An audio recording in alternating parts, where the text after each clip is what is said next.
భద్రాద్రి కొత్తగూడెం జిల్లా అశ్వాపురం మండలంలోని మారెళ్లపాడు ఎత్తిపోతల పథకం పనులను వ్యవసాయ శాఖ మంత్రి తుమ్మల నాగేశ్వరరావు పరిశీలించారు. పనులు నత్తనడకన సాగుతుండటంపై అధికారులపై ఆగ్రహం వ్యక్తం చేసిన మంత్రి ఈ నెల 25వ తేదీలోగా పనులు పూర్తి చేసి రైతులకు నీరందించాలని ఆదేశించారు. ప్రాజెక్టు పూర్తయితే మరో 3 లక్షల ఎకరాలకు సాగునీరు అందుతుందని తెలిపారు.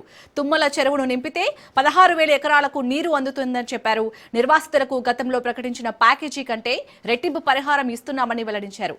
నీరు అన్ని పార్టీలకు, ప్రజలకు, రైతులకు అవసరమని సాగునీటి అంశాన్ని రాజకీయంగా మార్చొద్దని రాజకీయ పార్టీలకు మంత్రి విజ్ఞప్తి చేశారు. ప్రాజెక్టుకు ఎవరైనా అడ్డుపడితే పోలీసుల సహకారంతోనైనా పనులు పూర్తి చేయాలని అధికారులను ఆదేశించారు.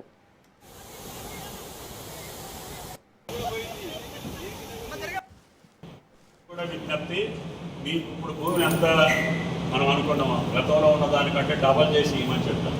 కాబట్టి దయచేసి ప్రాజెక్టు కట్టేటప్పుడు ఇచ్చిన దానికంటే డబల్ చేయమన్నారు రేటు. కాబట్టి దయచేసి రైతులు అర్థం చేసుకోవాలి. మీ భూములలో నుంచి పోతే మీ భూమికి నష్టపరిహారం రీజనబుల్గా మీరు నష్టపోకుండా మీకు సంతోషంగా ఉండేటట్టుగా డబ్బులు ఇచ్చే బాధ్యత ప్రభుత్వాన్ని. ప్రతి నియోజకవర్గంలో కూడా ఈ సంవత్సరం ముఖ్యమంత్రి గారి మాట ప్రకారంగా ఇచ్చినటువంటి డిస్ట్రిబ్యూటరీలు అన్నీ కూడా నెక్స్ట్ జూన్ కన్నా కంప్లీట్ చేసుకుంటే సుమారు 3 లక్షల ఎకరాలకి మనం నీళ్ళు ఇచ్చే అవకాశం ఉంటాం. నాగార్జున సాగర్ ఆయకట్టు 3 లక్షల ఎకరాలు కాకుండానే కొత్తగానే మనం 3 లక్షలు ఇచ్చుకునే అవకాశం ఉంది. ఇదంతా కూడా ప్రజాప్రతినిధుల చేతుల్లో ఉంది. ఇప్పుడు ఎమ్మెల్యే గారు ఆయన ఎందుకు బతిలాంటి బాండ్ రాసిస్తున్నట్టు ఆయన బాధ్యత ఎందుకు తీసుకుంటుంటే నా నియోజకవర్గం పచ్చబడాలి, నా రైతులు ఆనందంగా ఉండాలి, నీకు నష్టం జరగకుండా ప్రభుత్వం ఆలస్యమైనా నేను ఇస్తానని చెప్పి ఎమ్మెల్యే గారు ముందుకు వస్తే కూడా వినకపోతే అది రాజకీయం అవుతుంది.